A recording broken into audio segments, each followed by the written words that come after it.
So the first question here was sequencing in pen facial fractures. So when I say pen facial fracture, that simply means that the fracture will involve a lot of bones and that can involve all the thirds of the face. It can be upper third, middle third, as well as the lower third.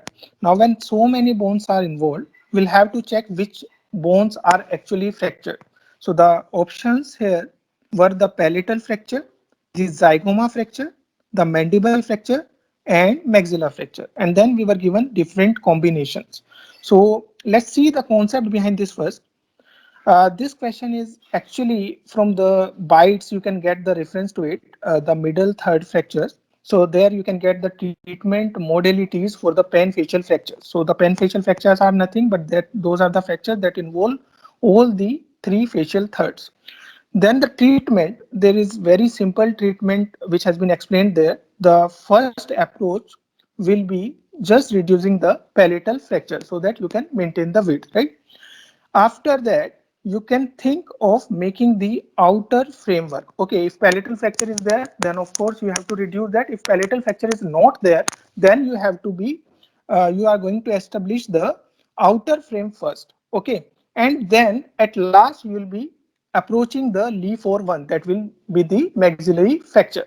So if we go to the options again, here will be reducing the palatal fracture first, then we can take zygoma, then we can take mandible, then we can take maxilla. Okay.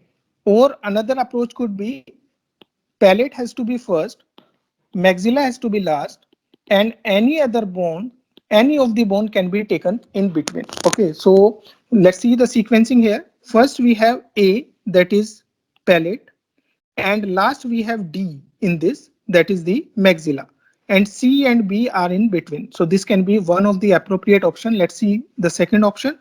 This is BCDA. So A here is being reduced last, that doesn't fit our concept. Then the third is CDBA. So C again, it is the first one. It is not palate, it is mandible. We are not going to reduce mandible first, we'll be reducing palate. And here the fourth one is D. D is again maxilla, which has to be restored last, right? So out of these combination, we have the first combination, that means the palate first, then mandible, then zygoma, and then maxilla as the correct answer. Basically, the concept is that first we have to maintain the arch width by reducing the palate, and then we go through the reduction of all, and whatever reduction is done, the last should be the leafort one always. This is the thumb rule of this, and on the basis of that and seeing all the options, we'll solve this accordingly, and only one option fits this concept, that is ACBD, where palate is reduced first and maxilla is reduced last. Now here, the treatment of choice in bilateral ankylosis in adult is asked. Now there are different treatment modalities for adult and children owing to the growth, right? So whenever there is ankylosis in children, there is hindrance of the growth. But in adult, the TMJ has completed its growth, and that's why there is no need of putting any graft. Now, there are many treatment modalities for the bilateral ankylosis, right? So the first option here, it is given as total TMJ replacement. Then we have the custom TMJ replacement, the gap arthroplasty, and custom hemi TMJ replacement. Actually, all four are correct to this because these are the treatment modalities for bilateral ankylosis in adults. But till now, traditionally, we were doing the gap arthroplasty, or we can say the interpositional arthroplasty. And now the recent technologies have, recent advancement have given a new approach to the treatment, and now we are using the TMJ replacement. So this is a question which was similar to the question which was asked in marathon. It was from the oral surgery marathon side. So here the question was the best treatment for TMJ ankylosis in a 40-year, that means an adult patient.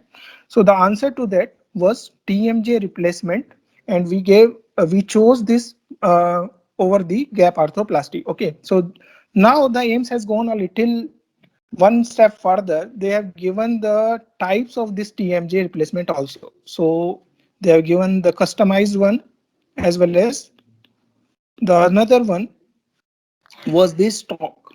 Now, stock is a generalized thing. Okay, so it can be given to any patient without taking the major specification of that particular patient. But if we are customizing a treatment for a particular patient, then it will always be a better approach because that will be uh, more specific to that particular patient. Will be seeing the different the medical history and everything of that particular patient, and will be taking the best approach for that patient if it is a customized one. So we can always take customized TMJ replacement over the stock one. Okay, although the results according to the newer articles also, the results are almost same. There is no much discrepancy, but still customized can be taken as a better approach. So if we see, the same thing was also discussed in the TMJ ankylosis bites.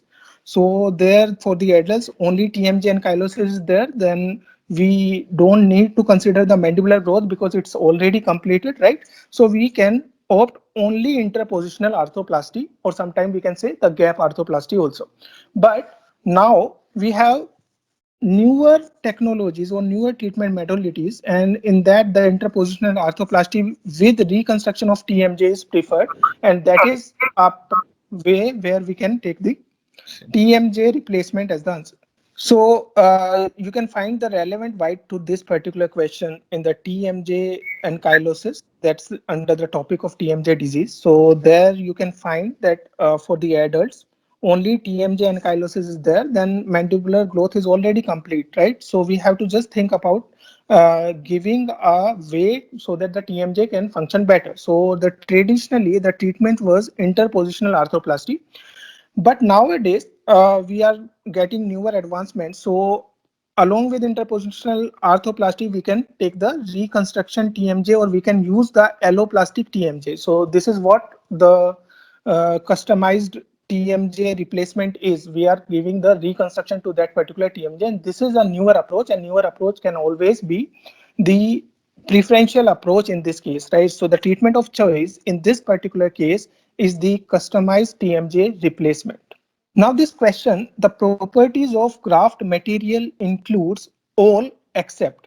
So options are osteogenic, osteoaggregation, osteoconductive, osteoinductive. Now this is a very conceptual question, and you can find this question anywhere. Many times we have repeated the same types of questions. So this is a conceptual question where the properties of grafts are discussed. So the grafts, the bone grafts actually, bone grafts will have three properties: the osteogenic, the osteoinductive, as well as osteoconductive. These are the three properties of the bone graft. So I'll be discussing each property. What is osteogenic?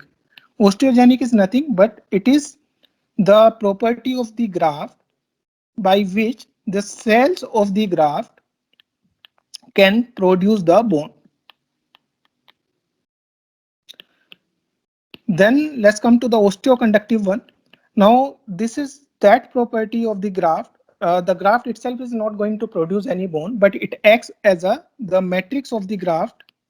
Matrix of graft act as a scaffold where the bone forming cells can come, they can stay there, and they can start producing bone. So that will be inviting neighboring bone to come to it. That will be providing a base for the formation of bone.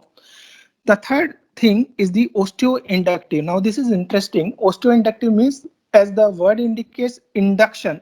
So this type of graft, the cells of these graft will be asking or will be inducing the nearby cells to convert into the osteoblasts. Okay, so that will be inducing the nearby cell to convert to the osteoblast and start forming bone.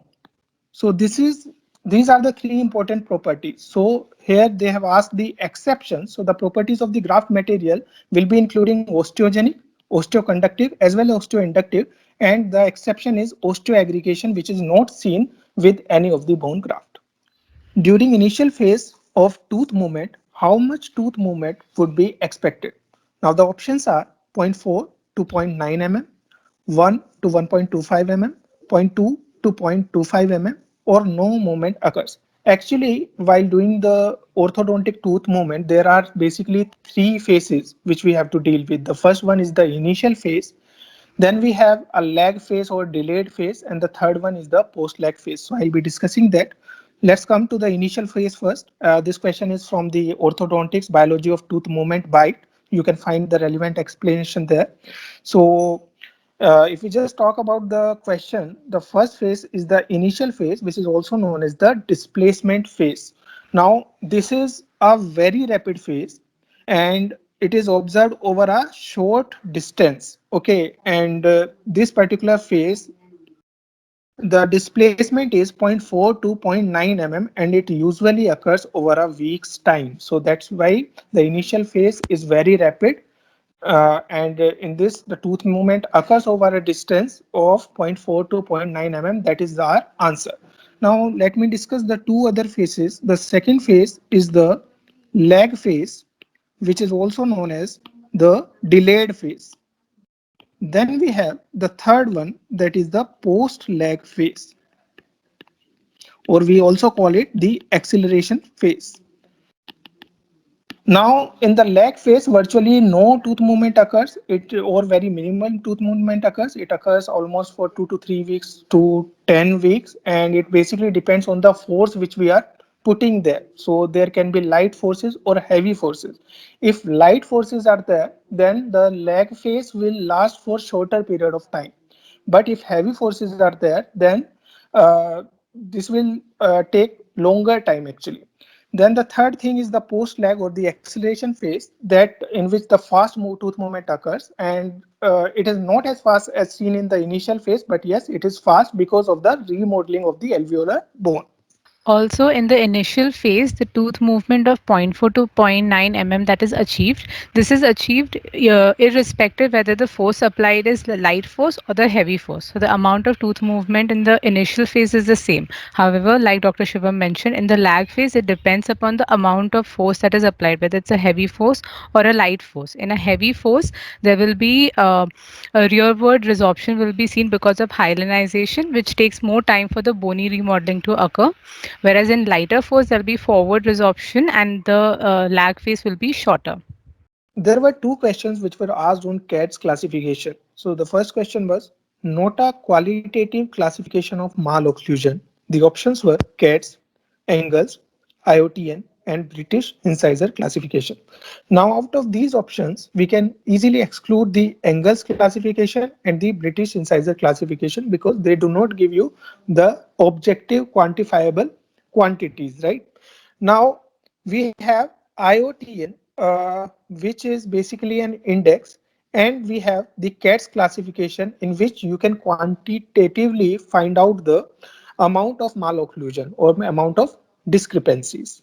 So according to us, CATS will be a better answer. Although IOTN is an index and not a classification per se, it can, according to OP Kharbanda's book, it mentions that IOTN can be used to classify those people, classify malocclusions based on their treatment needs. So, in that perspective, it can be used to classify malocclusions. And since the question is on qualitative, which is not a qualitative classification, we know that CATS classification is a quantifiable method of classification as it uses the calipers to measure the distance between the cusp of the premolar and the embrasures. So that is why the best answer would be CATS classification of malocclusion. Then the next question on CAS classification was identify the correct classification of the malocclusion, and there was +3 which was written on the image. So as we can see this image, we can see the upper first premolar is not lying in the embrasure. Here is the embrasure which is distal to the lower first premolar. I'll explain the whole concept. These both questions can be considered as similar to one which was given in the marathon. So this was the actual question in the marathon. The CATS classification is based on premolar relation and the concept was made clear in the explanation.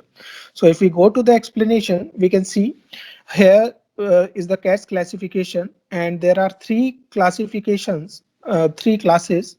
of the premolar classification. It was given by CADS in 1992.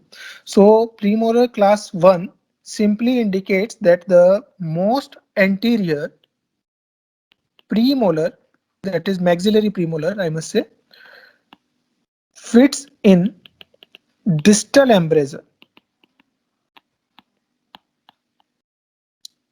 of most anterior lower premolar. What do I mean to say from this? Uh, Here, if we see, this is the most anterior premolar, right? Upper premolar, and it fits in the embrasure, which is just distal to the here. It is just distal to the first lower premolar, and if it fits here, it will come as class 1. So if we are going to quantify it, we are going to measure it from the caliper, as Dr. Khadija has already told. So there will be a 0 reading for it because there is no discrepancies between the two reference points. The upper premolar is well in the embrasure, right? Distal to the first lower premolar. Then we have the class 2. Class 2 means the most anterior maxillary premolar will lie mesial to the distal embrasure of the most anterior lower premolar. So it will be coming with a positive signs and a numerical value. Okay, then we have class 3. Now this class 3 means the most anterior maxillary premolar will be distal to the mandibular anterior lower premolar, right? So lower premolar, which is the most anterior one. So this has to be the distal embrasure of that, and it is distal to that distal embrasure also, and it comes with a negative sign. So in the question, if we see the question, we can easily understand that here the plus sign was there. So we can directly come to the conclusion that it is a class 2 where the upper premolar was mesial. Okay, the anterior first premolar was mesial to the distal embrasure of the lower premolar. So this is the whole concept behind this classification. Dr. Pratibha, you want to add this, add anything to the CAS classification? This CATS classification is different from all other classifications, as this is the only classification which is used at the finishing stage. All other classifications cannot be used at the finishing stage. Instead, the IOTN, which is mentioned as the options, it's not even a proper classification also, it is an index. And the rest other classifications, the British incisor classification and the Angles classification, those are the qualitative classifications. So the best option goes as the CATS classification to choose among these. Okay, so the CATS classification was the answer to the first question, not a qualitative one, and the second question, the next question, which was based on CATS classification. Since plus sign was there, then we can conclude that it is a class 2 classification. Type of wedge technique used for restoration of proximal surface in fluted roots. Now, this is a very typical question. Here, the keyword will be the proximal surface and the fluted roots. So there are 4 options. The first one is wedge wedging. Then we have double wedging, piggyback wedging, and cross wedging.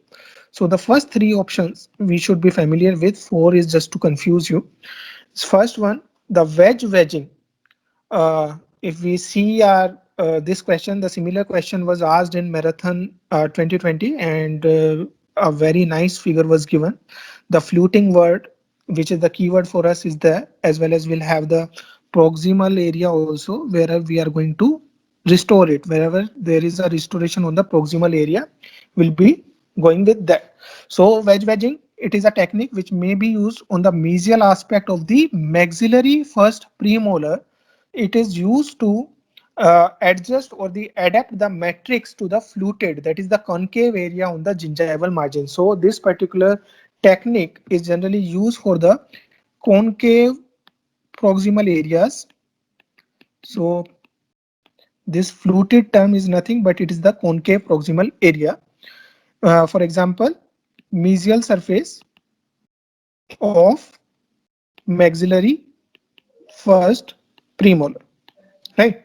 So in wedge wedging technique, we'll be just putting one wedge in a vertical direction and another one will be on the horizontal direction, and it will be adjusting the whole matrix in such a way that the concavity is not left there. So the can it should be adapting to the concavity. That's why we are putting a vertical wedge here. So this is about the wedging. We have two other techniques. Uh, one is the double wedging and another is piggyback wedging. Dr. Pratibha, you want to add something to this? Double wedging. Double wedging implies we are using two wedges simultaneously, one from the lingual embrasure and one from the facial embrasure. Okay. And in this is done in case of wide proximal box. Very wide proximal box is there to adapt. So to adapt the matrix band nicely to the contour, we use double wedging technique. And the piggyback wedging is the similar thing. Here also two wedges are used, but the bigger wedge is used at the bottom, followed by a smaller wedge on the top. This is used basically in cases of root caries or where proper contour is not able to be achieved by using all any other technique. There we are using piggyback wedging. So basically we'll use it for deep proximal box where one wedge over other is put, right? One is larger Yeah, and lower, other is smaller. one larger is at the bottom and one smaller one is at the top, and So it provides a tight contact to the matrix band. it also gives the appearance of a piggyback. That's why the name is derived from there. That's it's called piggyback. And Three techniques. These three techniques, all these three used two wedges. To differentiate, we can use wedge wedging. One was vertical and one was from the facial embrasure. Double wedging, one was from lingual embrasure, one was from facial embrasure. Piggyback, both from the facial embrasure, one on the top of the other. so the question here is K-flex file cross section is. The options are square, rhomboidal, triangle, and circular. So this is a direct question. The question has been discussed in the video lecture for the bite instruments in the endodontics section, biomechanics, and we have the similar bite for this also. So if we see here is the modification of K type, which is K flex file. So it is made up of a rhomboidal cross section or rhomboidal blank of metal. It has very good flexibility, high flexibility, and very good cutting efficiency.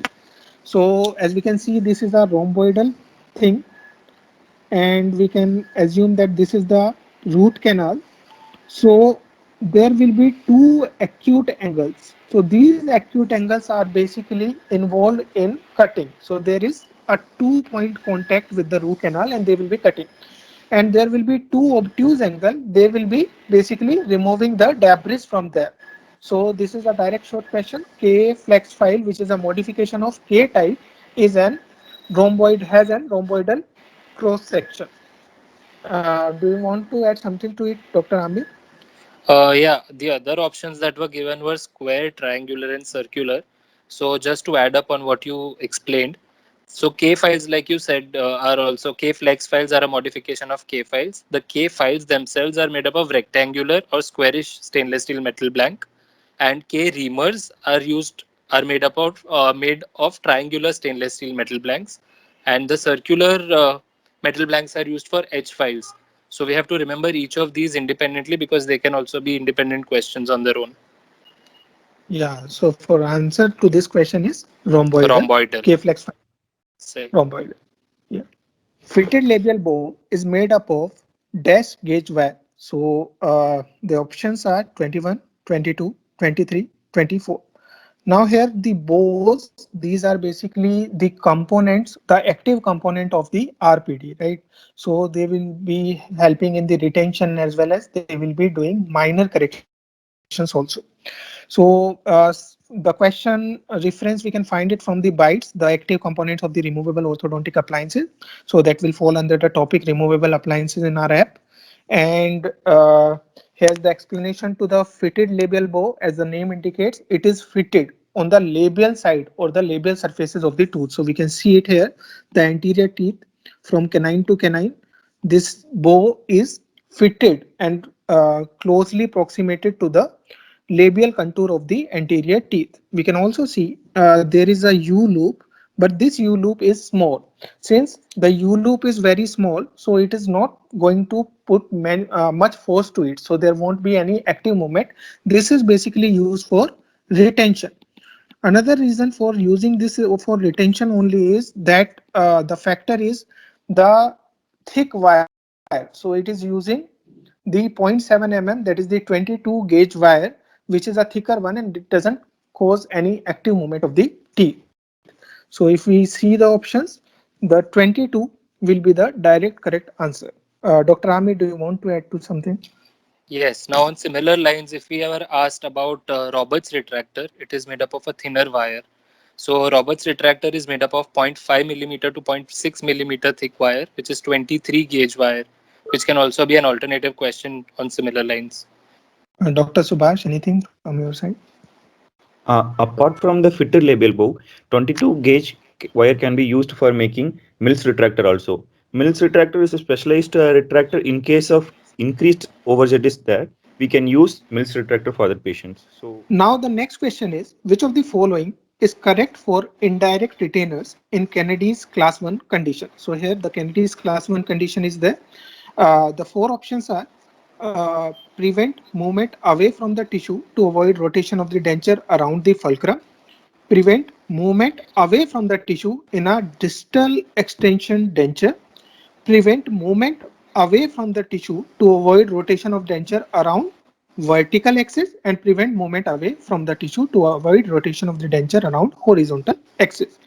Now you can find the reference to this question from the bytes itself. So the indirect retainers will be there, and this whole concept was directly discussed in the video itself by Dr. Amir. So Dr. Amir, over to you. Okay, so looking at the question, it says Kennedy's class 1, which is bilateral edentulous area with no posterior teeth present, which are also known as distal extension denture bases. Now, here there are a variety of forces which act along the denture base because it is a tissue tooth supported denture base. So, when the patient is having something sticky, the denture tends to lift away from the tissue. The purpose of an indirect retainer is to avoid this kind of a movement. So if we connect the two terminal abutments along the rest, it is called the fulcrum line. The movement is controlled along this line more specifically, and that is the actual definition also of the indirect retainer. So if you see the definition of indirect retainer, it says that it helps the direct retainer to prevent displacement of distal extension denture by resisting the rotational movements of denture around the fulcrum line. So the point fulcrum line is an important keyword here, and that should be considered while answering this question. So in my opinion, the answer to this question is A. Okay, so the correct answer, as the definition directly talks about the fulcrum line, so the most appropriate answer will be fulcrum, the first option. How will we differentiate it from the second one, Doctor? Second. Okay, so let's have a look at the other options which are there in the question. The second option says that prevent movement away from the tissue in distal extension denture. Yes, that is also correct, but it's not as specific as the first question. Now, indirect retainers will also help you in uh, preventing the movement in all the other directions as well. But the direct retainer is a more efficient component of the cast partial denture that will prevent the vertical and the horizontal movement or the sagittal movement. If you see the option 4 also, it says around the horizontal axis.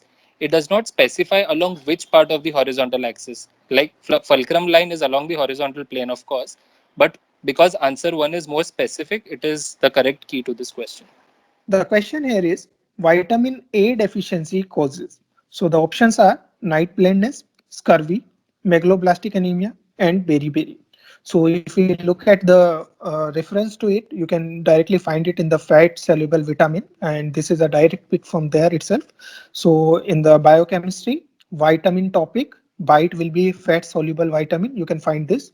So if we see the vitamin A function, which is a fat soluble vitamin, we can see it has in the proper vision, it has function in maintenance of the reproduction, it is anti-infective and antioxidant, and it is also anti-carcinogenic. So basically it will be giving it will be very useful for the epithelium thing, right? So what does the deficiency of vitamin A cause? So the first thing is the night blindness, then xerophthalmia, impotency because it has a good role in the maintenance of the reproduction, and the growth retardation. So if we see the first sign itself, the night blindness, that will be the answer. So coming to the options, the correct answer of the vitamin A deficiency will be night blindness. This is a direct pick from the Meritor's Guide.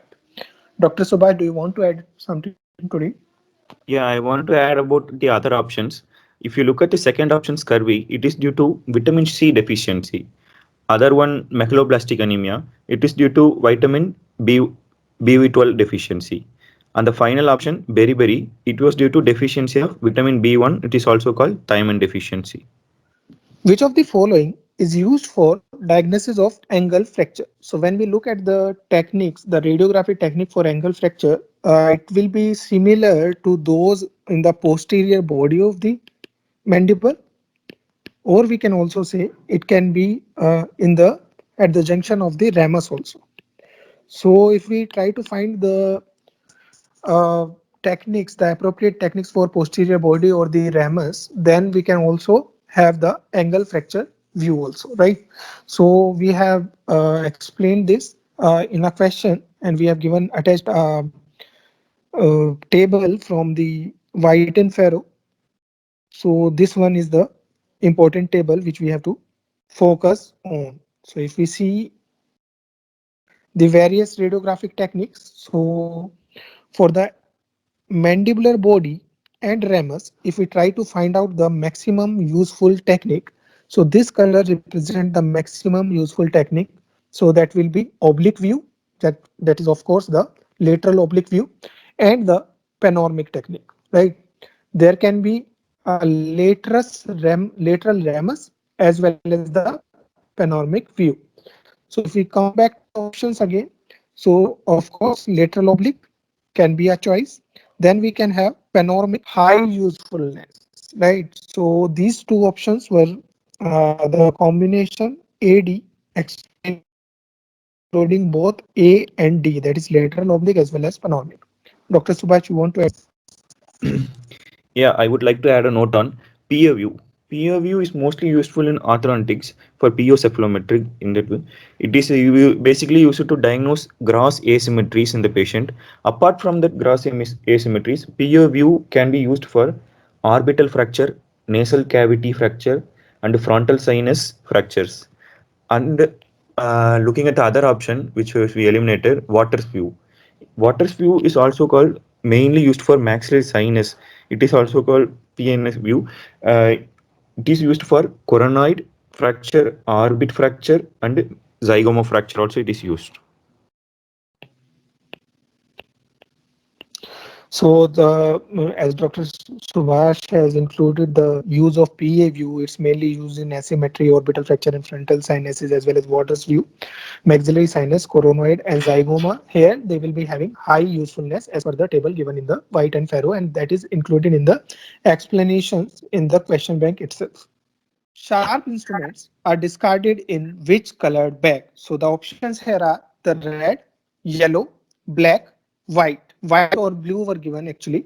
So the similar question was picked from the Meritor question bank itself, and there was a video explaining the same question with the same options also. The question there was the waste sharp should be disposed in, and the options were red, yellow, white, and black bag, and the answer to that would be white according to the 2019 BMW recommendation, and these waste sharps fall in the category 4 actually. So you can find this video explaining the whole question with the similar options in the hospital waste management bite of the PhD subject. So if we come to the explanation of this, the blue or white bag in this will be disposing the waste sharps. These are the needles, the syringes, the scalpels, the blades, etc. All these we are going to dispose in the blue or white colored bags. So what we are going to do to these will be treated later either by the autoclave, the microwave, the chemical treatment can be done, the destruction of these materials can be done, or they can be shredded. So the answer to this will be white or blue box. I would like to add a note on the other options also, like red color bag. It is used to discard IV tubings and catheters. And the other one, like yellow bag, which are used to discard human and animal waste. And the final one is black color bag, which are used to discard cytotoxic drugs, and discarded medicines. Now there's a little difficult question as our students have reported. They found it difficult. So let's try to attempt this one. So the question is arrange the following events in correct order during skeletal muscle contraction.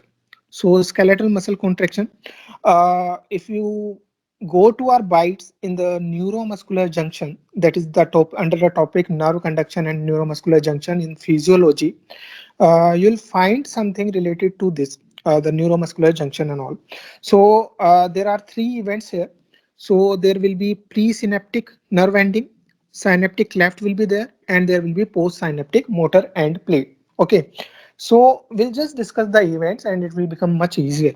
So let's see, in the presynaptic nerve ending, what happens? There is increase whenever there is impulse that is coming to the neuromuscular junction, then there will be increase in calcium permeability at the presynaptic terminal itself or axonal terminal. Okay, so in the neural membrane, what will happen? There will be opening of the calcium channel and there will be influx of the calcium, and this is the first event. So the first event will be opening of calcium channels. Now what happens? This calcium will be attracting acetylcholine vesicles and that will lead to the exocytosis. So exocytosis is nothing but it is the rupture of the vesicles into the synapse. So what will happen? There will be an exocytosis that will lead to acetylcholine molecules into the synaptic cleft, and these acetylcholine will be binding to the postsynaptic motor end plate. So where it will be binding? It will be binding to the receptors, and we know in the motor plate we have NM receptors, right? So there will be increase in sodium and potassium conductance, and that will lead to influx of sodium, or we can say that will lead to opening of sodium channels, and that will create the end plate potential. And finally you can see, when the action potential is the action potential will be generated due to the influx of sodium and that will be spread throughout the muscle fiber. Then what happens?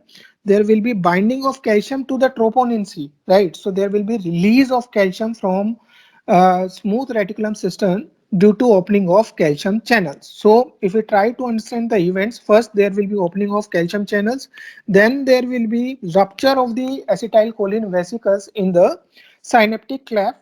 Again there will be opening of the sodium channel so that influx of sodium can take place, and fourth one will be opening of calcium channels in the CSR smooth reticulum system. So if we get back to the question itself, so let's see. One easy thing for you was there, as students have reported that the first option, A option, was kept at last in all the combinations, right? So this will be the fourth one, and this is the calcium channel that is opening. Then first we have read that the first calcium channel in exoplasm, the presynaptic membrane will be there and that will be opening first. So this will be your first event. Second will be attraction of the acetylcholine and exocytosis that will lead to the acetylcholine vesicles rupture into the synaptic cleft.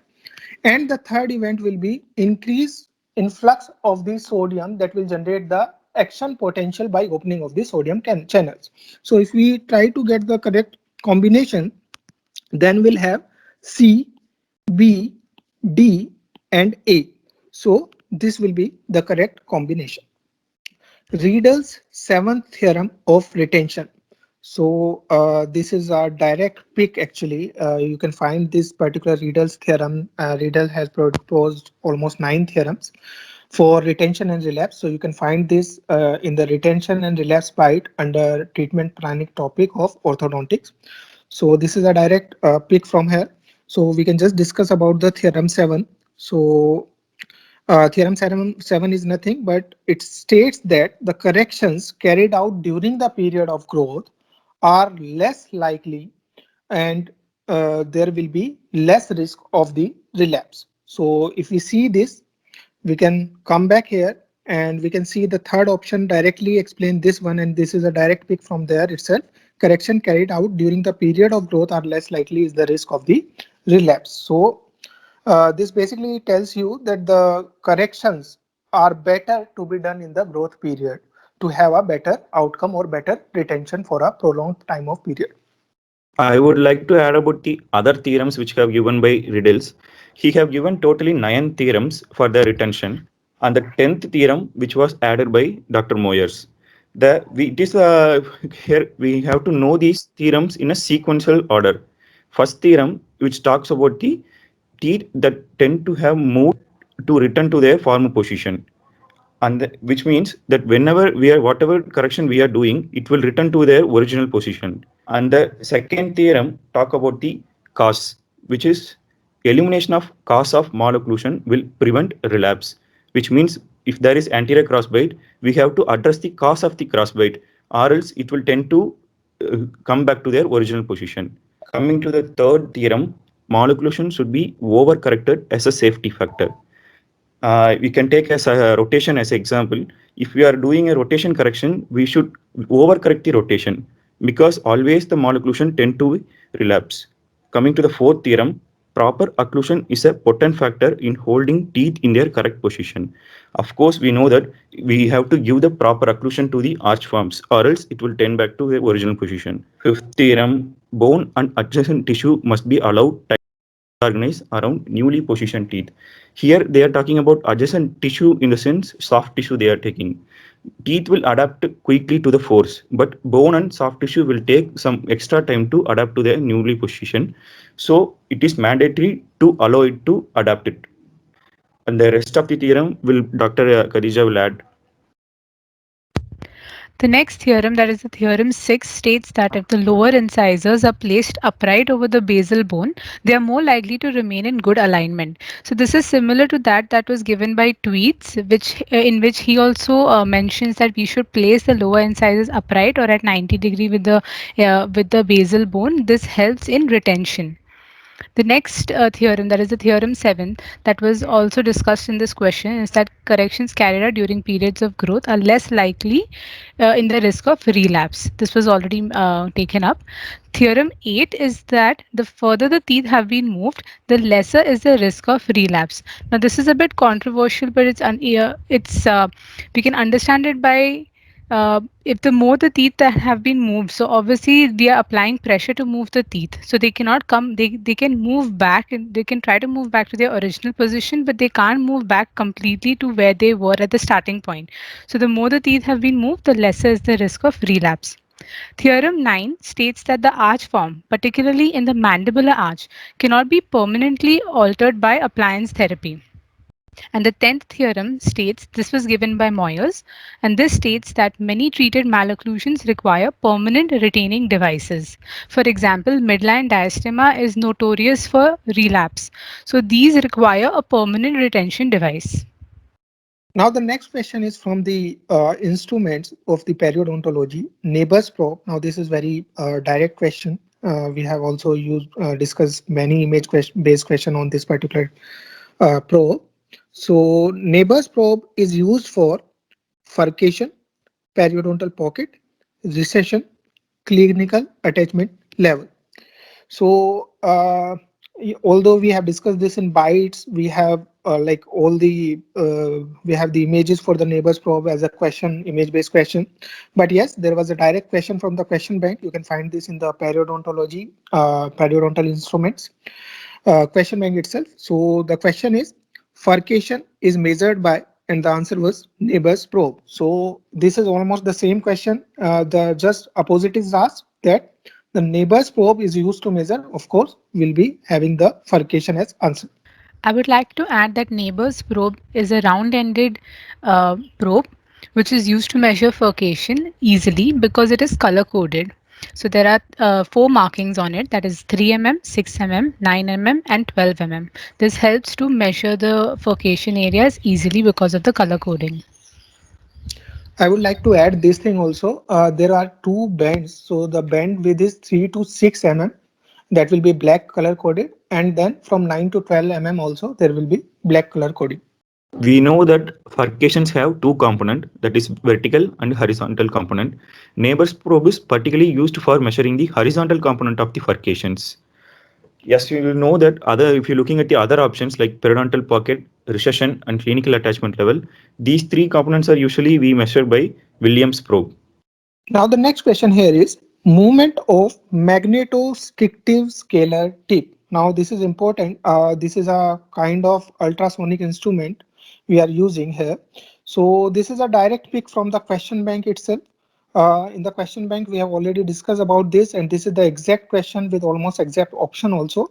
The pattern of vibration of magnetostrictive type of ultrasonic scalar is, and the answer was given as elliptical there in the question bank. So you can find this question from the question bank in the periodontal instrument section of the periodontic subject.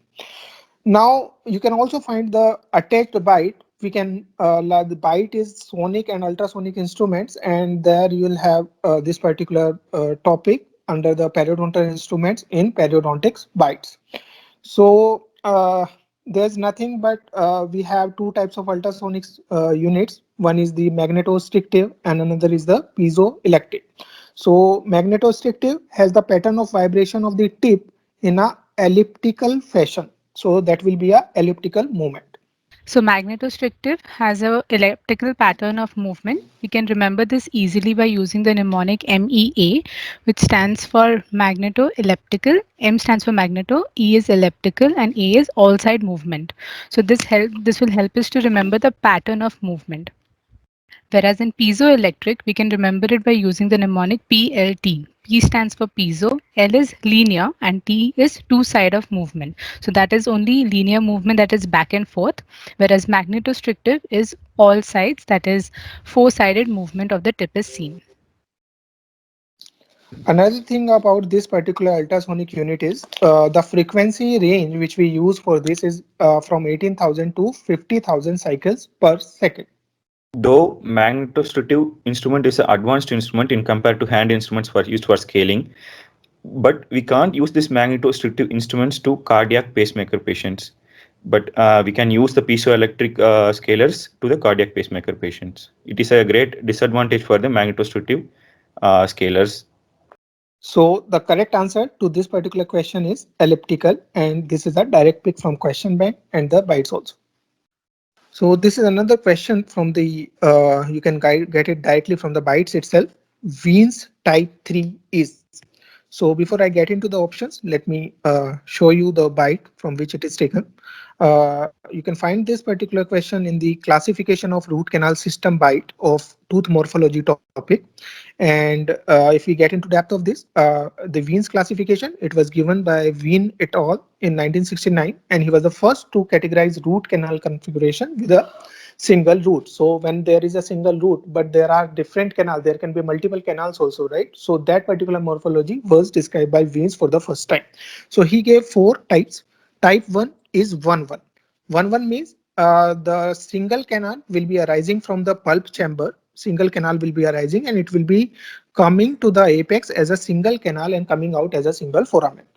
Then we have type 2, which is 2-1. So from the pulp chamber itself, there will be two canals which will be coming, and it will be merging somewhere just short of the root apex, and it will be coming as a single foramen out of the root apex. So that's why we call it 2-1. Then we have the type 3, which is the question of the interest also.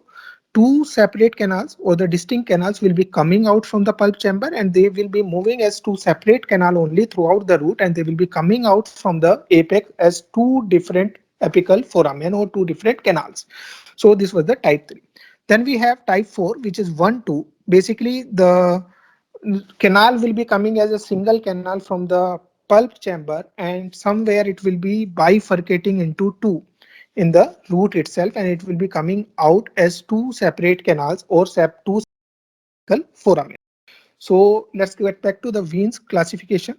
The question, Wien's type 3 is, so option 1 is single canal from pulp chamber to the apex. So that is nothing but 1. Then two canals leaving the chamber and combine to form a single canal, that is 2-1. Then we have two separate and distinct canal from chamber to the pulp apex, that is the 2-2. So this will be the Wien's type 3 as we have seen in the explanation also, right? Then we have one canal leaving the chamber and dividing into two separate distinct canal, that will be 1-2. So this will be type 4. So we have option 1 as type 1, option 2 as type 2, Option 3 as type 3 and option 4 as type 4. Initially, when Vane classified these canal systems in 1969, he had classified into three types only, the 1-1, 2-1 and 2-2 types. Later, he observed some other canal systems like a single canal, which further progresses towards the apices, divides into two, means 1-2. This was the fourth canal system, which he later, in 1982, he added in this system, his classification system. This can also be an important question, as which canal system has been added later in the Vane's classification system. Now there was a question from the dental emergencies also. So it was the most common emergency at the dental chair, syncope. So the question was patient with syncope, sequence of management at dental chair. So they wanted to know the management at dental chair. So the four options were adrenaline infusion, aromatic ammonia, Trendelenburg position, and check pulse and BP. So these are the various steps, and we have to order those in the order of their sequence, right? So before I get into that, I must tell you, you can find this the relevant reference in the syncope bite from the medical emergencies at dental office topic in the oral surgery subject. You can find it in the chapter exodontia and impaction. So if we see the management of the syncope, we can go with positioning the patient first. So first we'll be positioning the patient in a supine position with feet elevated slightly, that is 10 to 15 degrees. So that is the Trendelenburg position. Then we'll have to check the basic life support. We have to check whether the airway is fine. So you have to see the breathing, you have to check the circulation. So basically you will be monitoring the various vitals, we can say. So if you want to go over the definitive management, then also you'll see the monitoring of the vital signs. So you can check the BP, you can check the heart rate or the pulse there. Then to stimulate the respiratory center, you'll have to administer the aromatic ammonia. So aromatic ammonia does nothing, but it stimulates the respiratory center, and hence it will be increasing the oxygen supply. If it is not increasing the oxygen supply, then you can administer the oxygen from outside also. And if at all there is a bradycardia, of course, due to the vasovagal syncope, there will be bradycardia. But if we want to, we are not able to manage it and it is still persisting, then we can always infuse the atropine 0.1 gram per ml. So if we go back to the management, so we can see the sequencing. First of all, you have to give the proper positioning to the patient, that is the Trendelenburg position. Then you have to check the vitals. So check the pulse and BP. So first you'll be positioning, then you'll be checking the pulse and BP, and then you'll be giving some respiratory stimulants, that is the aromatic ammonia. Now adrenaline infusion, no, we are not going to do that. So let's see what are the options with us. So if we go with 1, 2 and 3, that will be C, D and B. So let's check, do we have this? Yes, the first option is the CDB only, so we'll go with this option. This is a generally in the dental settings, the main, the most commonly encountered medical emergency is the syncope. This is a vasovagal syncope, extreme anxiety, fear, and pain. These are the common predisposing factors which lead to this vasovagal syncope. In this case, inadequate supply of blood to the brain is there due to vagus mediated reflex bradycardia with or without peripheral vasodilatation. That is why if this bradycardia persists, we will give atropine. Instead, this adrenaline is given here in the option. We won't consider this because atropine is given in case of sustained bradycardia if we are not able to manage it. First of all, we'll try to manage the blood flow to the brain. We'll put the patient in a Trendelenburg position. Trendelenburg position is what? Positioning the patients into supine position with legs, with positioning the patient in the supine position with legs elevated, little raised, quickly. It will improve the venous return. And then we'll check the vitals, the pulse and the BP, and then we'll give a respiratory stimulant, aromatic ammonia. It should all be there in the emergency kit in the dental setting only. And the respiratory stimulant that increases the cerebral perfusion and the patient quickly regains the consciousness. Adrenaline will not be considered here for the answer because atropine is given.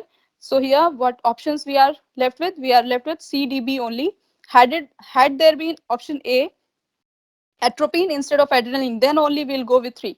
Otherwise, option 1 is the best one here. First, put the patient in the treadmill position, then check the vitals, and then give a respiratory instrument, aromatic ammonia. Skin over the angle of the mandible is supplied by, the options are greater auricular nerve C2 and C3, auriculotemporal nerve, buccal nerve, and lingual nerve. Now this is a frequently asked question. You can find similar kind of question or the exact question in the question bank also, and we have given the reference in the division or distribution of trigeminal nerve bite under the topic trigeminal nerve, where we have discussed about the mandibular nerve which supplies the lower part of the face. Almost every part of the lower part of the face is being supplied by the trigeminal nerve, the mandibular division. But there is an exception, very small part, that is the angle of the jaw, which is not supplied by the mandibular nerve, but it is supplied by the greater auricular nerve C2 and C3. And this was the direct question from the bite itself, where the skin over the angle of the mandible is supplied by greater auricular nerve, that is C2 and C3. So this will be the answer. Two 5 mm diameter implants require how much mesiodistal space? So the options were 16 mm, 14 mm, 10 mm, and 18 mm. So before I get into depth of this, let's discuss the reference. You can find this particular bite under dental implants, and the topic is dental implant and overview under the periodontology subject. So if you see it there, you will find we have given the distance of implant from the vital structures under Meritus prefect. So the inter-implant distance would be 3 mm and implant to natural tooth distance should be 1.5 mm. So we'll use these two values to solve this question. So we can see here B is nothing but it is a inter-implant distance. So that should be 3 mm. Then the implant to tooth distance should be, that is A, it should be 1.5 mm.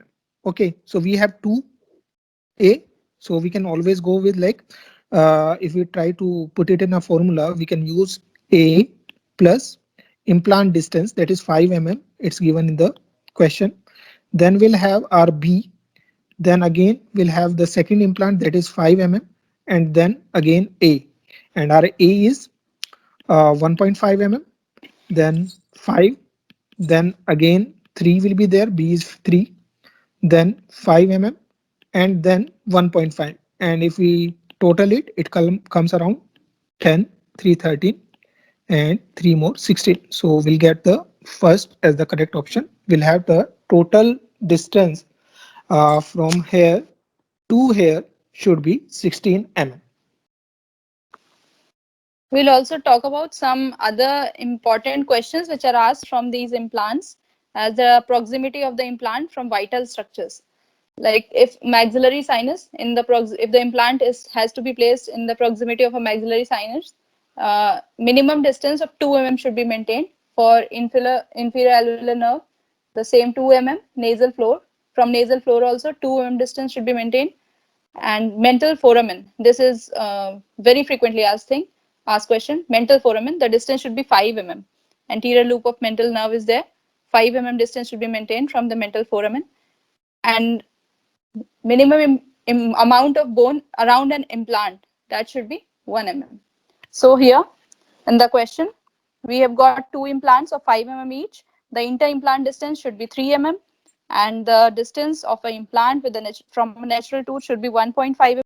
So 1.5 mm plus 5 mm plus 3 plus 5 plus 1.5 equals to 16 mm. 16 mm is the answer here. The question here is from ortho. Y-axis in relation to Frankfurt horizontal plane denotes.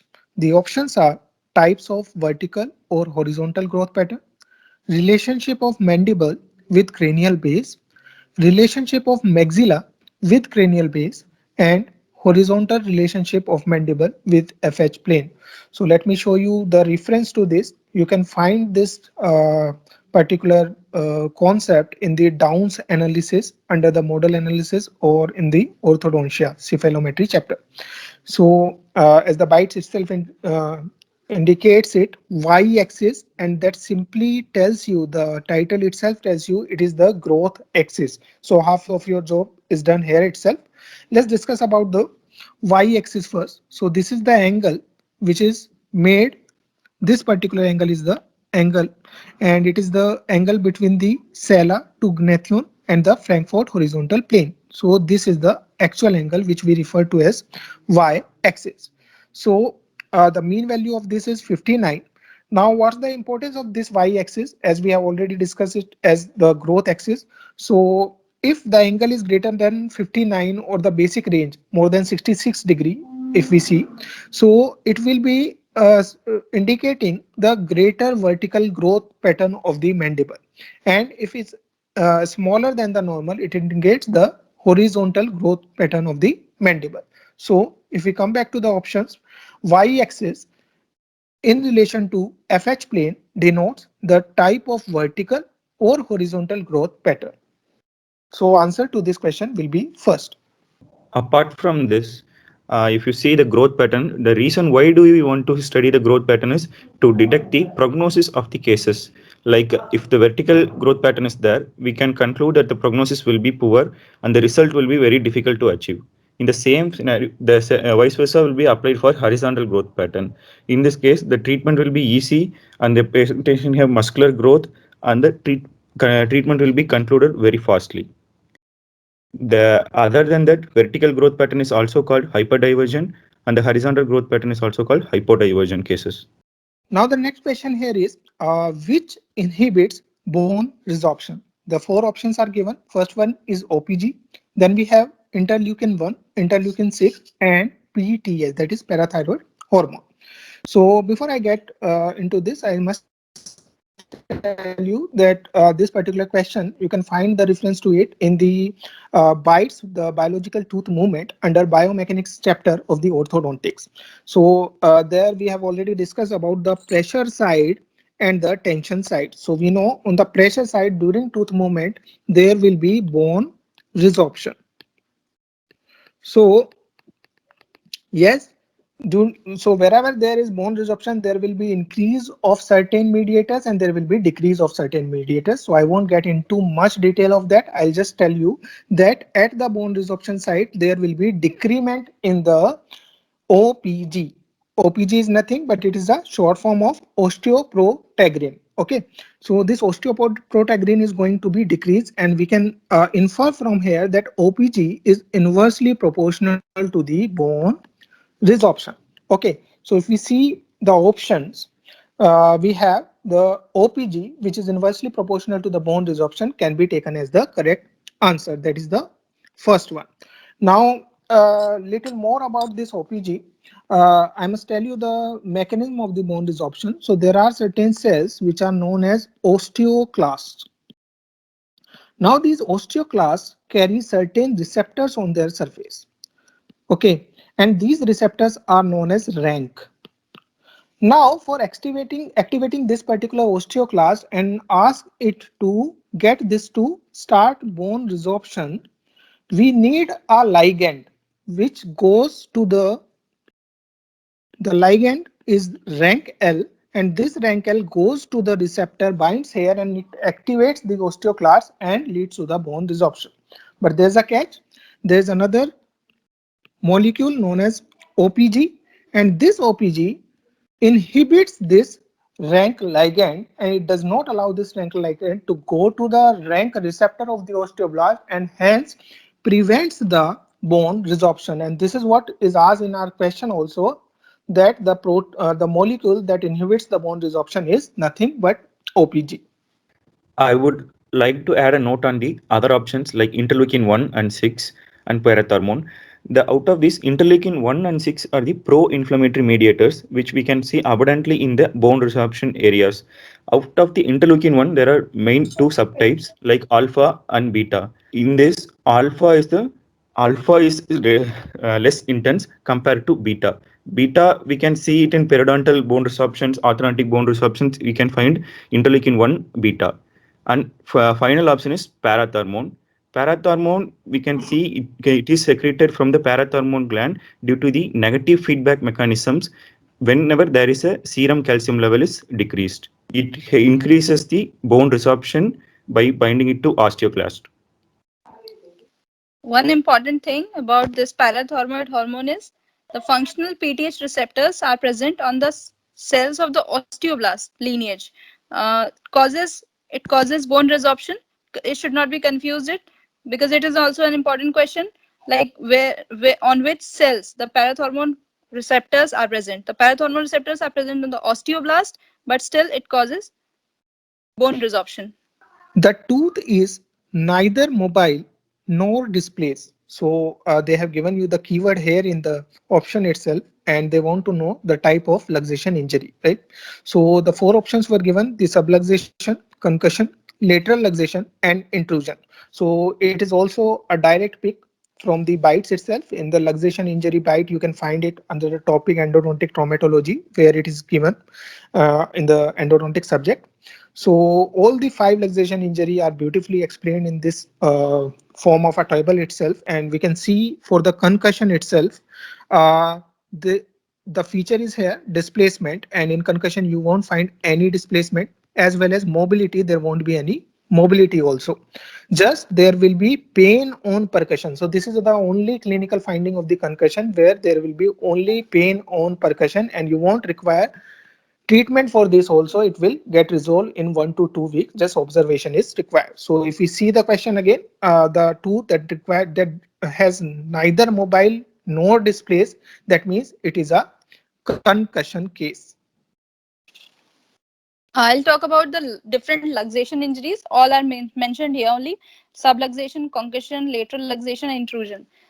We have to check the luxation injury where no displacement is there, normal mobility, and sensitivity to percussion. This is concussion. Only pain to percussion is there, mobility is not there. The other options are subluxation, lateral luxation, and intrusion. The subluxation is implies sensitivity to percussion plus increased mobility is also there. Displacement is not there. In the lateral luxation, we'll see the displacement is there. Displacement labially, lingually, distally, or incisally, everything will be there. And the intrusion luxation, the displacement is in their apical direction into the alveolus. So here, since the question is asking about the injury where only pain is there, no displacement and no mobility is there, the option is concussion here. The answer goes as concussion. The next question here is, which of the following drugs doesn't act on cell membrane? Now, this is a question from the mechanism of the various antibiotic. You can find it in the chemotherapy pharmacology subject. There will be chemotherapy chapter, and the bite will be cell membrane and intermediary metabolism. So it is a direct question taken from the bites itself. If we see the different drugs act by affecting the cell membrane or destructing the cell membrane. So these are the drugs that act by disruption of the cell membrane and leakage of the ions and molecules from the cells. So what are the drugs which are included? First, we have the polypeptide A antibiotics. So that includes your polymyxin B, which was one of the option. Then colistin, another option was there. Then Polyene antibiotics are there, in which you have the amphotericin B, nistacin, netamycin, and all.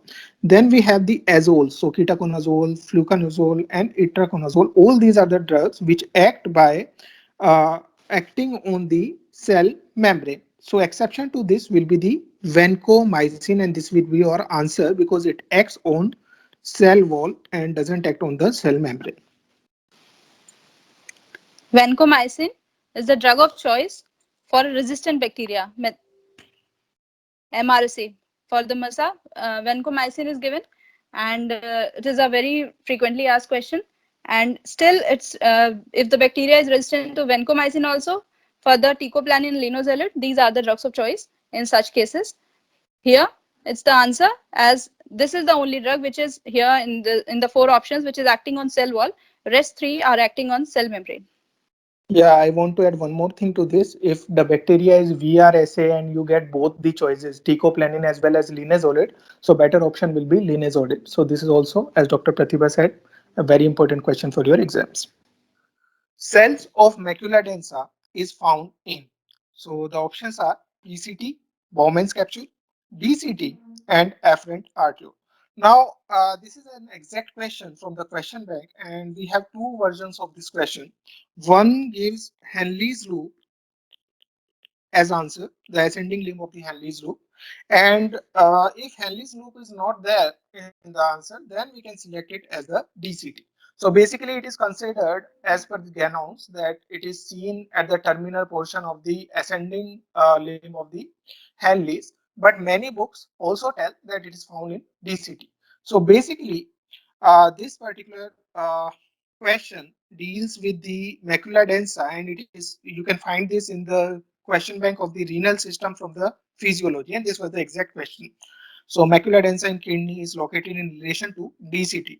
So here we can always go with the direct answer, that is the DCT.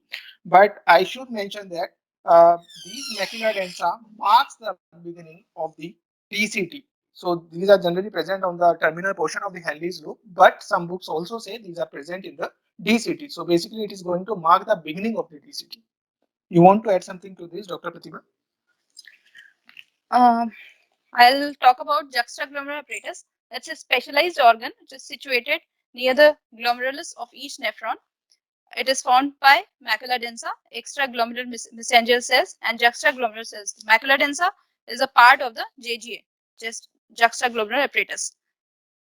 Here, answer is DCT, as per Dr. Shivam has talked. That's a part of it is present in Henley's loop there, and if the Henley's loop is in the option, that is the better option. And here DCT is given, then we'll mark DCT as the answer. So another question was there on the match of the following. So there were the concentration of the adrenaline were given and the therapeutic use were asked. So the question here is the match the following adrenaline concentration with the therapeutic uses. So the concentration were 1 is to 1000, 1 is to 10,000 IV, and 1 is to 1 lakh. Now, the options were given. Before I go to the options, let me discuss the concept behind this. So you can find this particular concept under the BITES local anesthesia in chemotherapy in pharmacology. So if we see it, we can see the concentration of the adrenaline which is required for different therapeutic uses. So for bronchial asthma, inhalational route, you can use the 1 is to 100 concentration. If there is anaphylaxis, okay, so there are three different routes for the anaphylaxis. So anaphylactic shock, if it is intramuscular route, you will be giving 1 is to 1000. If it is subcutaneous route also, then also 1 is to 1000 concentration is taken. But if you are going to give it intravenously, then it has to be 1 is to 10,000. Another use of adrenaline can be given IV through the cardiac arrest, that is 1 is to 1000. And with local anesthesia, subcutaneously, you can go with 1 is to 2 lakh. So if you come back to the options, so we could recall the options like this. The A option was 1 is to 1000, but the route was not given. 1 is to 10,000 IV route was given, and 1 is to 1 lakh was there. So if route is not given and IV route is given in the B, so if B 1 is to 10,000 IV we are using, so of course it can be used for anaphylaxis. 1 is to 1000 IV can be used for cardiac arrest, and 1 is to 1 lakh. Now the remaining option is 1. Okay, LA with lignocaine. Now we could say that 1 is to 2 lakh is generally recommended. Yes, in India we are using 1 is to 2 lakh, but the normal concentration in xylocaine, which is the most commonly used local anesthesia, in that we generally use 1 is to 80,000, right? So we can always consider this to be around 1 lakh. So according to us, the correct sequencing will be B will be matched with 3, A will be matched with 2, and C will be matched with 1. Okay, so we'll have A2, A2. Okay, the fourth option will be A2, B3, and C1. So this will be the correct option. Basically, the key to solve this question is to know all the doses correctly. Like for anaphylaxis, it is 1 is to 10,000 IV route, and it's given here in the A, B, C, the concentrations section. We are seeing the 1 is to 10,000 IV is given. This is the basic key. This, if you see this, because no other routes are given with any other concentration. IV route with 1 is to 1000 is typical, is the main standard for anaphylaxis, then we'll just match it with B 3, and only one of the options is there having B with 3. Then answer option 4. Immediately we can see this option 4. None of the other option is having the B with 3. Then it is the option 4, A2, B3, C1 is the answer. The next question here is S wave of ECG coincides with which event? So the options were the closure of the aortic wall, the opening of the aortic wall, the closure of AV wall, and the opening of the AV wall. Now this is a conceptual question, and the answers like the options are given, which we can recall here, are like little controversial, but we'll try to understand the concept behind this. So first of all, you can find the concept behind this under the electrical activity of heart under physiology, CVS bytes. And we can see here, we know the ECG. In the ECG, we have the QRS waves. Okay, and that is basically the Q wave, and the R wave is the first positive wave, and S wave is the negative. Now, what generally happens during the R and S? So, if we try to correlate the events with this S phase only, S wave only. So, basically, there the S wave of the ECG generally coincides with the depolarization the Purkinje fibers. So basically, it will be doing the depolarization at the base of the heart, that means the ventricle, and then there will be, of course, buildup of the pressure, and that will be uh, further leading to the closure of the AV walls. So the initiation of S wave itself, I can say, it coincides with AV wall closure. So if we see the options here, so there is one option that is saying the closure of the AV wall, but there is another option also which is opening of the aortic wall. So as we know, during the systole, the contraction, there will be, of course, closing of the AV wall as well as opening of the aortic wall. But what's going to take place first? We are trying to get that particular thing uh, in general, and that's why of course these two are controversial, but we can go with 3, that is the closure of AV wall, because beginning of S wall marks the closure of the AV wall. Opening of the aortic wall and the closure of the AV wall. These two options here, they are confusing because the initiation of S wave is marked by the closure of the AV valve, and the end of the S wave is opening of aortic valve. Aortic valve opens at the end of the S wave. We are not clear what the question wants to ask here, but the whole concept goes like AV valve remains closed throughout the S wave. So we will prefer to mark the answer as closure of AV valve for this question. Now there was a image based question which was directly taken from marathon. It was exact question from there, even the options were same. So if we see this, identify the device shown in the image below. So this was the clear device, and this was placed on the mandible side, extraoral side, it was shown. So the 4 options are external pin fixator for comminuted fractures of mandible. Second is multi-vector mandibular distractor. Third is rigid external distractor for maxilla. Fourth is all of the above. So if we see the reference to this, the here we can see marathon 2020. You can see it in oral surgery, and exact same question was there.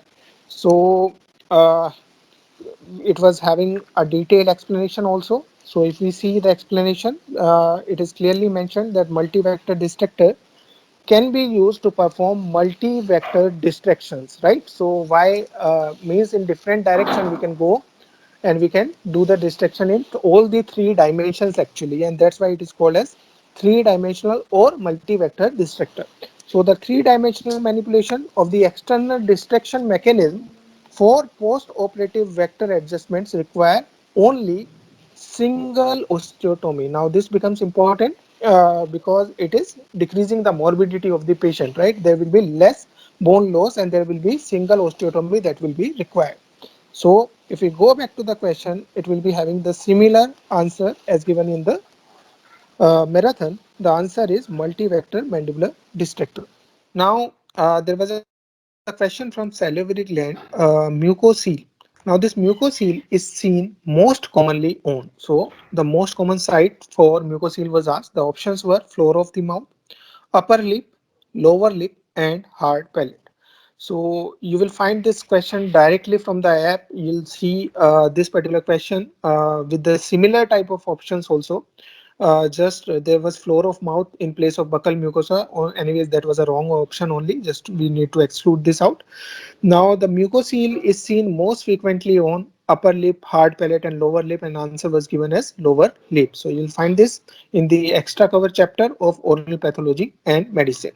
So if we go back to the question itself, mucocele is seen most commonly. The answer as given in the app will be lower lip. So now coming on to the type of mucocele. There are two types of mucocele. First is mucus retention cyst.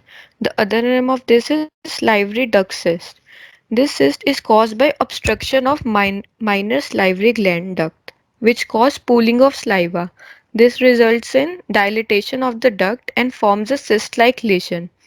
And the other important point is that this retention type of cyst is also called as salivary duct cyst. And this type of cyst is never seen in lower lip, but the other type, which is called as true mucocele, this is seen in 70% of the cases on lower lip only. So our answer here will be lower lip. Now there was a question from the trauma oral surgery. The patient has a nasal fracture. What will be the test for confirmation of CSF leakage? So the options were CT scan, decreased glucose, increased glucose, and transferrin beta. So if we see the question, we can find this particular question in the question bank under middle third fractures oral surgery, and you can also find this particular CSF leakage and differential diagnosis in the middle third fractures bites also. So let me talk about the options first. If you see the options here, first one is the CT scan. So of course we are not going to take the CSF on the CT scan, so it could be a silly option. So we are going to rule it out. Now second thing is glucose. Now there is decreased glucose or increased glucose. See, you'll find glucose in cerebrospinal fluid for sure. There's no doubt about that. But in blood also you are going to have the glucose. So a test is used known as dextro sticks or the test tape. So these are used for knowing the level of glucose. So you can find this glucose both in CSF as well as in your blood. So you will get the positive finding for both. Okay. So you want to differentiate it from there, right? So the differentiating factor will be your transferrin beta only. So another important distinguishing sign between CSF and blood is halo sign. The halo sign is the result of a test to see if drainage from a head injury contains CSF or not. This is because CSF has a more rapid diffusion than blood, leading to a larger, clearer CSF ring surrounding a central ring. This is also termed as a double ring test. Dengue fever vector is a. So the options are Anopheles, Aedes, Culex, and Mansonia. So if we see the virology chapter of microbiology subject, you can find the exact same question where it was clearly having the same type of options also. Dengue fever vector is a, and it is basically Aedes. So if you go back to the question, our dengue fever vector is a Aedes. So dengue fever is caused by Aedes actually. I would like to add some note on the other options also, like Anopheles. Anopheles, it's known to cause malaria, and the other option, Culex. Culex mosquito is very prone to cause filariasis, that is Culex aegypti. Another one is Mansonia. Mansonia is also it will cause the type of filariasis. So another question on Kennedy's classification. They asked about the Kennedy's class 6. So the options were given. So before getting into the options, let me go to the reference to this. You can find this again in the BITE, that is Kennedy's classification under RPD in Introduction and Classification chapter. So if we see the explanation from the BITE itself, class 6 it is really very concisely explained there that edentulous area in which the teeth adjacent to the space are capable of total support of the required prosthesis. So here by seeing you can say that this is a class 3 area. Yes, it is a class 3 area, but later there were two addition, class 5 and class 6, in which it was clearly mentioned that if class 6, for the class 6 thing, the anterior abutment, this abutment should be strong enough so that it can be it can, the tooth can take the stress of the bridge or FPD. So this should be strong enough, right? Not only FPD, of course, the RPD should be strong enough, I mean to say. So if we go back to the question again, so we can find, if we see the first option, a unilateral edentulous area with natural teeth remaining both anterior and posterior to it. Yes, there will be, and this can be class 3 because they have not mentioned about the strength of the anterior abutment, right? Then we have a single but bilateral crossing the midline. So as we have already discussed about the crossing the midline, it should be class 4 only. Okay. Then edentulous area bound anteriorly and posteriorly by the natural teeth. Till here it is class 3, but in which anterior abutment is not suitable.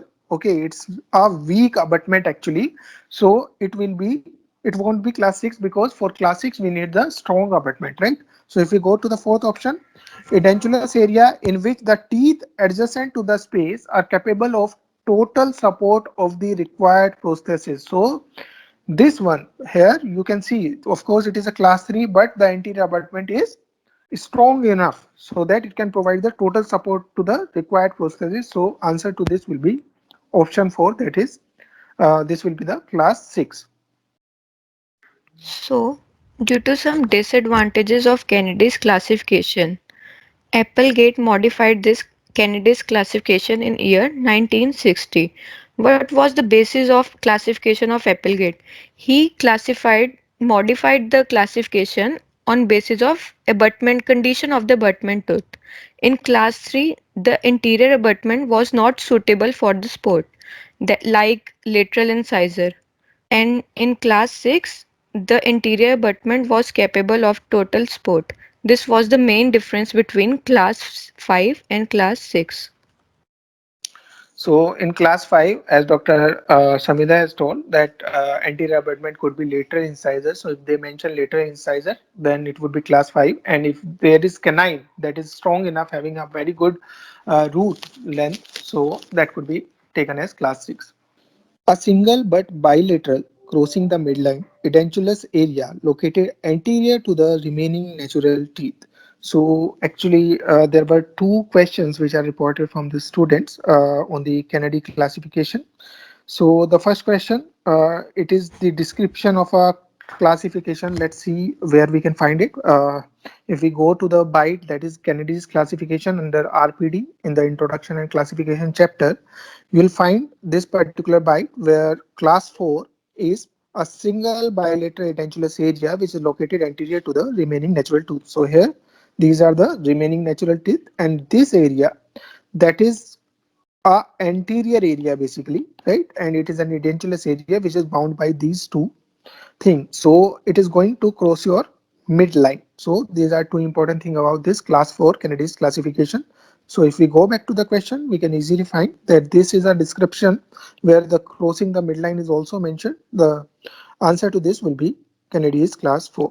So students, as Dr. Shivam has already discussed about class 4, now we will be discussing about other classes of Kennedys. This Kennedy classification was given by Edward Kennedy in year 1923. This is very important point, 1923. Now coming on to the class 1. Class 1 is bilateral edentulous area located posterior to the remaining natural teeth. That is, there are two edentulous spaces located in posterior region without any teeth posterior to it.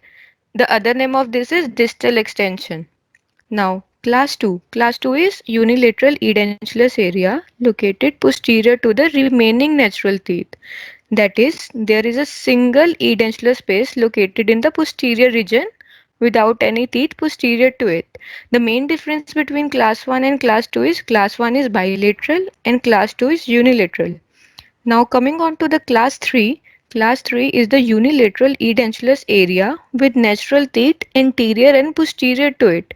That is, a single edentulous area which does not cross the midline of the arch with teeth present on anterior and posterior to it. The main difference between class 3 and class 4 is that class 3 does not cross the midline, but whereas class 4 crosses the midline. Now, the second question on the suture material was Vicryl 30 is N. So the options were absorbable natural suture, absorbable synthetic suture, non-absorbable suture, and the non-absorbable synthetic suture. So these four options. So let's see the similar question, or we can say the exact question was asked with exact options also.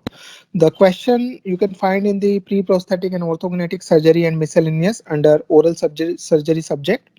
There, the question was polyglycolic acid suture material, that is Vicryl or Dexone. It was clearly mentioned in bracket that polyglycol is also known as Vicryl, and it is an absorbable synthetic suture. So the answer to this will be absorbable synthetic suture, that is option number 2. Now there were two questions from the sutures. So the first question was absorbable suture among the following is. So the options were silk, nylon, polyglycolic acid, and the polypropylene.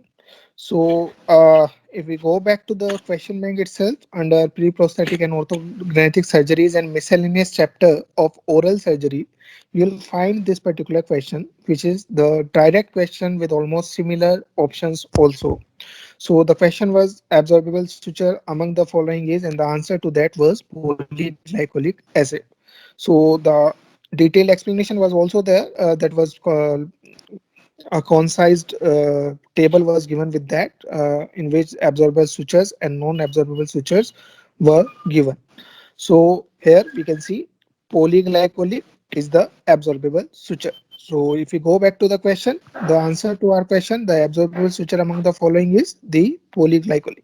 Sutures can be divided into two types, absorbable and non-absorbable. The absorbable sutures, they break down harmlessly in the body itself over time without intervention, and the non-absorbable sutures, they don't undergo the breakdown. They have to be manually removed if they are not left indefinitely. So, coming on to the classification of absorbable suture and non-absorbable suture. Example of absorbable sutures are catgut, chromic gut, polyglycolic acid, and examples of non-absorbable sutures are silk, nylon, stainless steel, Dacron. So, students, coming on to the question, our answer is polyglycolic acid. This polyglycolic acid is a biodegradable thermoplastic polymer and the simplest linear aliphatic polyester. It can be prepared by starting from glycolic acid by means of polycondensation or ring opening polymerization. Now there's a question in the we can say the indices from the PhD. CPITN index is used to assess. The options are the degree of periodontal destruction, the amount of calculus present, the treatment needs, and the degree of inflammation of gingival tissues. So this is very similar, or we can say the direct short question from the question bank itself. Under the chapter indices, you can find this in the question bank in PhD. And the question here itself is telling about CPIT and index, which is used to assess the treatment needs. So this is a direct question from the app itself. So if we go back to the question, we can always find that the third option is the correct option. CPITN index, CPITN stands for Community Periodontal Index of Treatment Needs. It's a very important question as this full form is itself asked as Community Periodontal Index of Treatment Needs. It is of treatment needs. This index is commonly used to measure periodontal disease, and a specially designed lightweight periodontal probe with 0.5 mm ball tip is used. That is a CPITN probe. Its specifications are very standard and should be mentioned and should be remembered as such because they are also asked as such. Black band is between 3.5 and 5.5 mm and rings at 8.5 and 11.5 mm from the ball tip. The probe is made up of metal with null handle of diameter 3.5 mm and a maximum weight of 4.5 mm, 4.5 gram is the main standard for the CPITN probe.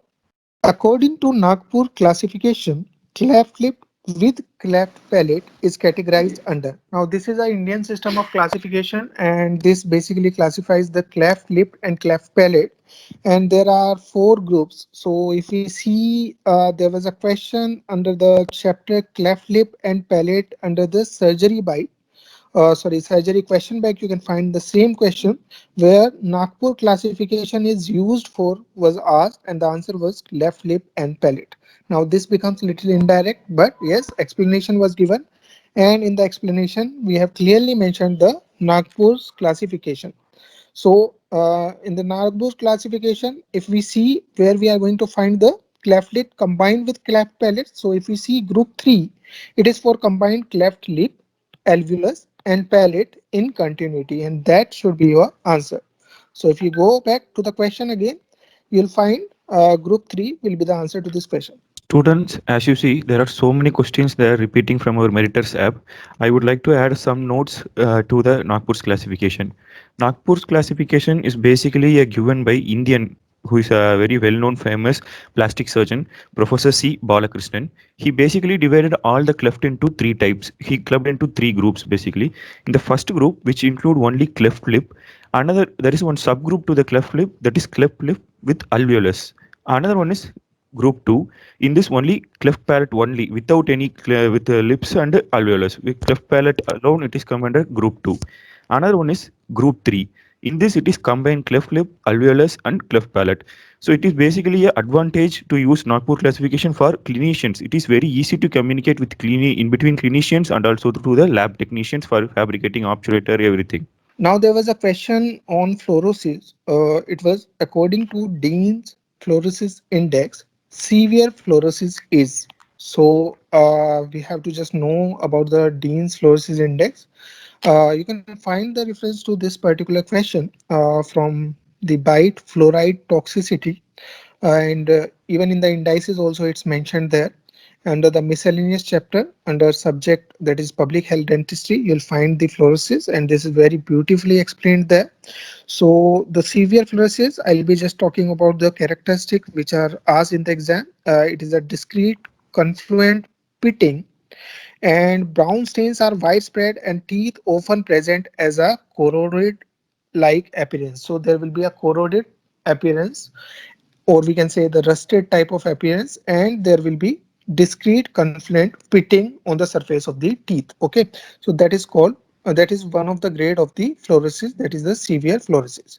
So if we go back to the question and we try to find out the answer, so the first option is brown stains are widespread and teeth often present as a corroded like appearance with discrete confluent pitting. So of course this will be your answer for the severe fluorosis. So answer is 1. So students, we will be discussing about dental fluorosis. When does dental fluorosis occurs? Dental fluorosis occurs when doses become 2 times greater than the optimal dose, and if this dose exceeds more than 10 to 25 milligram per day, skeleton fluorosis occurs. And now we will be discussing about mild fluorosis. Mild fluorosis is small, opaque, paper white thin areas that are scattered over less than 25% of the tooth surfaces. This is very important. If it is less than 25% of the tooth surface, it is mild fluorosis. But if it is more than 50%, that is moderate fluorosis. These are very important points. You should remember this. Now there was another IBQ in which two diagnostic instruments were given. So the question was identify the following instruments, and these images were given. So if we go to the diagnostic periodontal instrument bite under the topic periodontal instruments, and there you can find these explorers with their name. So there are certain explorers which are given, and these are used to locate subgingival deposits and carious areas, and they are also used for checking the smoothness of the root after the root planing. So there are different shapes and different angles for these. So we have these explorers. So the in question we had this explorer, that is explorer number 17, and another was 23. So this was there in the options also. So if we go back to the question again, here we can see we have number 17 this one, and number 23 this one. So number one, the option one will be the correct answer. Now there was a question on recession as per the Miller's classification. So our image based question was there, our image was given, and the classes were asked. So if we look at our question bank itself, in implants and miscellaneous, you'll find this particular question, and this was the exact question which was asked in exam also. So the question was classify the class of recession. Just this image was given. So it was actually class 3. So some students gets confused in class 2 and class 3 how you'll be identifying only if the left picture is given. Then you should just notice this class 2 involves the attached gingiva, while class 3 will be involving the attached gingiva as well as the mucogingival tissue, and that should be the basic differentiating criteria. So if we go back to the question again, so here we can get it as given in the app. The image is from class 3 Miller's classification. So, discussing about various classifications of Miller, class 1, marginal tissue recession not extending to the mucogingival junction and no loss of interdental bone or soft tissue. Class 2, marginal tissue recession extends to or beyond the mucogingival junction with no loss of interdental tissue or soft tissue. Class 3, marginal tissue recession extend to or beyond the mucogingival junction with loss of interdental bone or soft tissue, or there is malpositioning of the tooth. Class 4, marginal tissue recession extend beyond the mucogingival junction with loss of interdental bone and soft tissue loss interdentally and or sphere tooth malpositioning. Now there was a direct image based question. So the question was identify the image. The options were file, scalar, curate, excavator, hoe. So if we see image based questions from periodontology, so it is a direct pick from there only. So actually we had provided two instruments in our question where we have asked for identifying one, a chisel was given and a file was given. So same. So they have picked only the second one. So it is a direct pick from our question bank under periodontology. In the miscellaneous chapter, you can find it. So the answer to this will be file scalar. So it is a direct question and doesn't need much explanation. Now there's another question from periodontics from the host modulation therapy, that is sub-antimicrobial dose of doxycycline is, and this has been repeated several times in your live test as well as in your grand test, and you have this question in your marathon also. So if you see it, you can find this particular question in the same form in your question bank under implant and miscellaneous under periodontics subject, right? So the answer to this as given in the uh, question bank is 20 milligram doxycycline. So we won't waste time in this, just 20 milligram doxycycline is your SDD, that is sub-antimicrobial dose of doxycycline is 20 milligram doxycycline. Students, I would like to add a note on the regimen of the sub-antimicrobial dose, which is we have to give twice daily to the patient for 3 months, maximum up to 9 months. We also know it is also known as periostat. It is the only drug which is approved by FDA and also by ADA, and also it is the only drug which is administered systemically to reduce the periodontal problem. I would also mention to like to mention one more thing. It should be given, as Dr. Subhash has said, it should be given at least for 3 months, because if it is given for 1 month, say, and we do not like we discontinue it after taking it for 1 month, then it can lead to a special phenomena known as rebound phenomena. So that can be a potential question for you. And another thing is this particular regimen is used in USA currently by the periodontics, and as Dr. Subhash has said, periostat, so that contains 20 milligram doxycycline hyclate. So all these are important points for you. Now there was another image-based question from periodontology where two bone loss patterns were given, and the question reads, in the given figure, A and B are. So A is the canine hair actually, and B is the premolar. And here we can see the bone loss is involving the margin also. So bony margin is also being lost, but here you can just see very small part of bone loss. So if we try to get into depth of this, we can find this particular question in the image base. This was a direct question from the image based questions of Meritor's app, and there also it was given in the given figure A and BR, and the answer was dehiscence and fenestration. So if we see the explanation of that, detailed explanation was given where it was clearly written that isolated areas in which the root is denuded of bone and the root surface is covered only by periosteum and overlying gingiva, these are known as fenestration. So basically we are losing the uh, we are keeping the periosteum only here, otherwise bone is lost. In these areas, the marginal bone is intact. When the denuded area extends through the marginal bone also, the defect is known as dehiscence. So this will be dehiscence and this will be your fenestration. So if we go back to the question, so the option 2 which says A is dehiscence and B is fenestration is correct. So, students, other important features regarding fenestration and dehiscence is that they occur most commonly on interior teeth than on posterior, and it's more commonly found on facial surface than lingual surface. So, the defects are very important clinically because where they occur, the root is covered only by periosteum and gingiva. So, atrophy occur under irritation and expose the root. So this is very important point. Now the question is bone sounding is used for. So options are bone height, attachment loss with periodontal defect, bone width, and bone density. So if we see the question bank under the chapter implant and miscellaneous, there was an image based question which was just showing the whole process of bone sounding very clearly. So this was a pick from Karenja, the standard book only, and we had the direct question from there. The process shown in the color plate, that is the bone sounding, and that was explained there.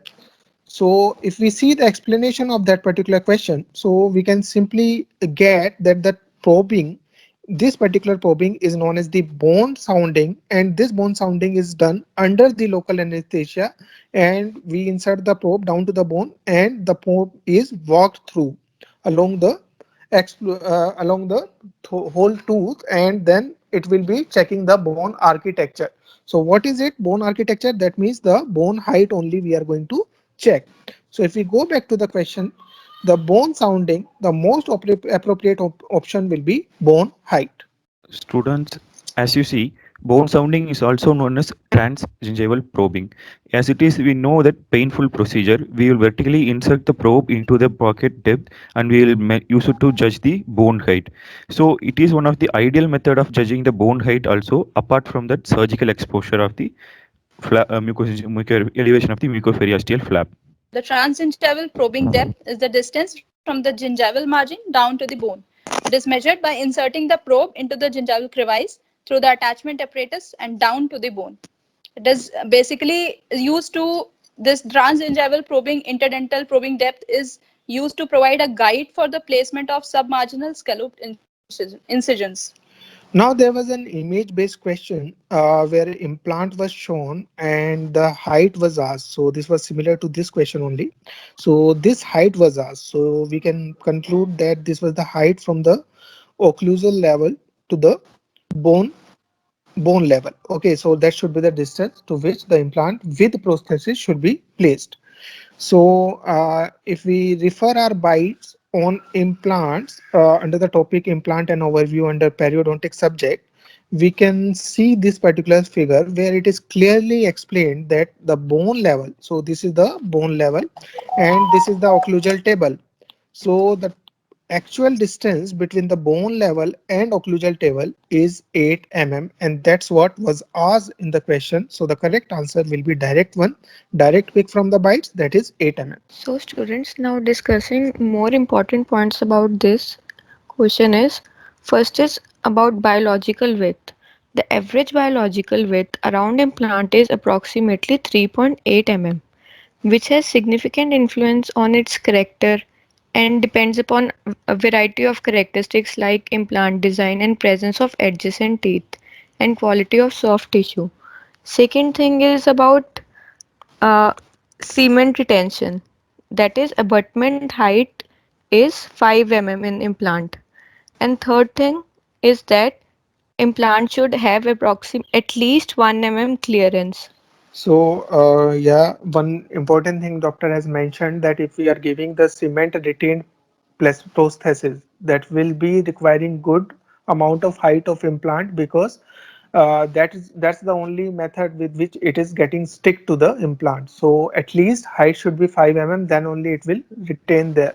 But it can be lesser for the screw retained prosthesis also. In a functional implant, bone loss seen annually after 1 year is. Now, there's a catch in the language of the question. So you have to read the question very carefully, and we have got two versions of this particular question. So we'll be discussing that question also. But if we have considered this question to be there, in a functional implant, bone loss seen annually after 1 year is. So the options are 1.5 to 2 mm, less than zero point 0.1 mm, 1 to 2 mm, and 1 to 1.5 mm. So if we see this particular question, we can find it in the app also under implant chapter of periodontics, and there it is clearly given in a functional implant bone loss seen annually after 1 year is less than zero point 0.1 mm, and that would be our answer for this particular question, that is less than zero point 0.1 mm. So, students, this is a tricky question. In conclusion, I would like to say that if in question it is asked bone loss less after 1 year, it will be less than zero point 0.1 mm or zero point 0.2 mm according to recent articles.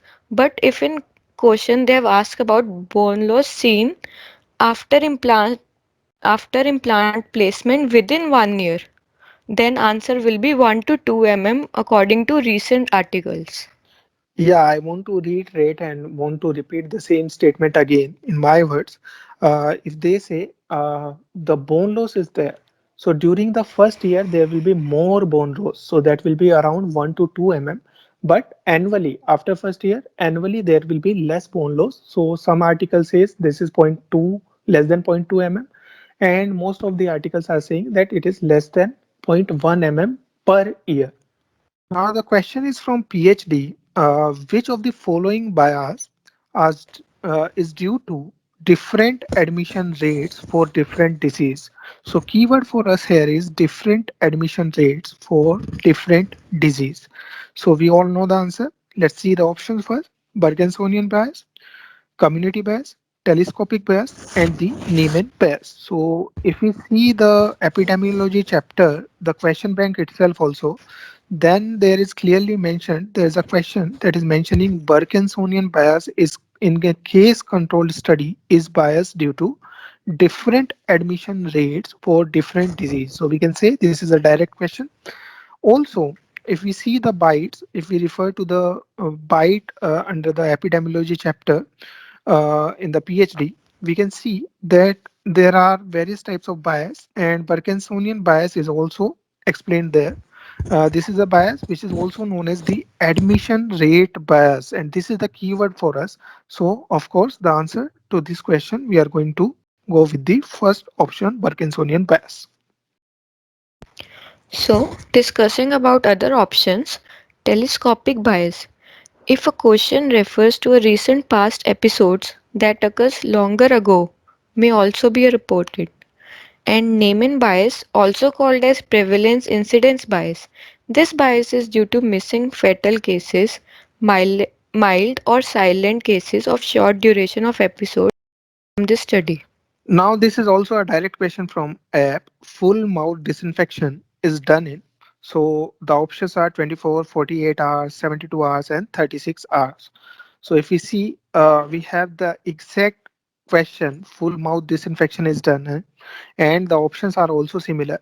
And the answer is given as 24 hours. So answer to this will be, of course, 24 hours as per the question bank in the periodontology. So this concept of full mouth disinfection was given by Curin et al. And there are four important points in this concept. First, full mouth debridement completed in 2 appointments within a 24-hour period. Second, the tongue is brushed with chlorhexidine gel 1% for 1 minute.